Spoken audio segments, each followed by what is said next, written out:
jockey nature.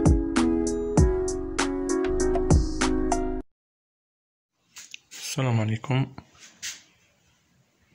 ليزا زكي نطير معكم توجور.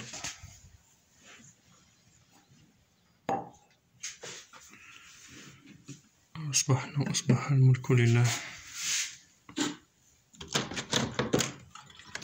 بسم الله والحمد لله. شوفوا اليوم واش حكمت لنا صيادة.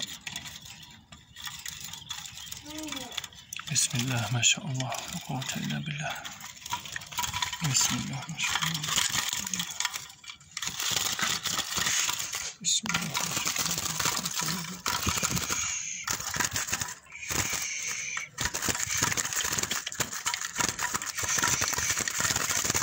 بسم الله بسم الله بسم الله بسم الله بسم الله بسم الله بسم الله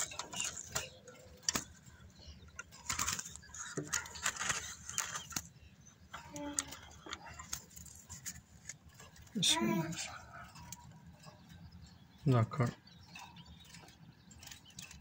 ذكر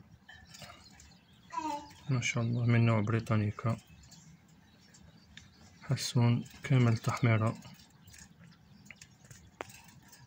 هو نشوفو واش نديرو به. كما قلنا لكم لا دانيير فوا، من فوائد العيش أمام الطبيعة أن ربي يرزقك بهكذا لحظات. بسم الله ما شاء الله بسم الله ما شاء الله.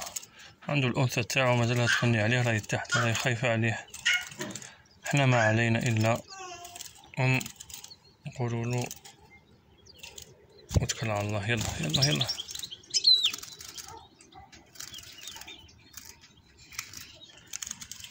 عندك بزاف ما صيتلناش، راهم في مرحلة تزاوج، أو لنقول راهم في مرحلة تغذية الفراخ. ولهذا ننصح الإخوة اللي راهم يصيدوا يتقوا الله في الطيور،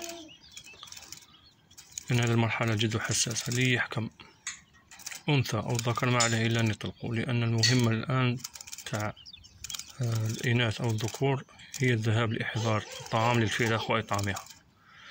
تحكم فرد من الأفراد ماتت الفراخ، ولهذا ننصح إخواننا باش يطلبوا أي حسون قاموا بالصيد في هذه المرحلة في هذه الفترة، أو يمتنعون عن الصيد كلية. وشكرا لكم، بارك الله فيكم.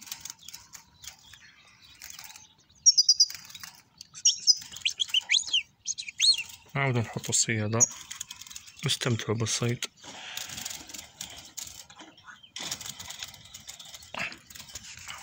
ها الصيادة كيف تعمل.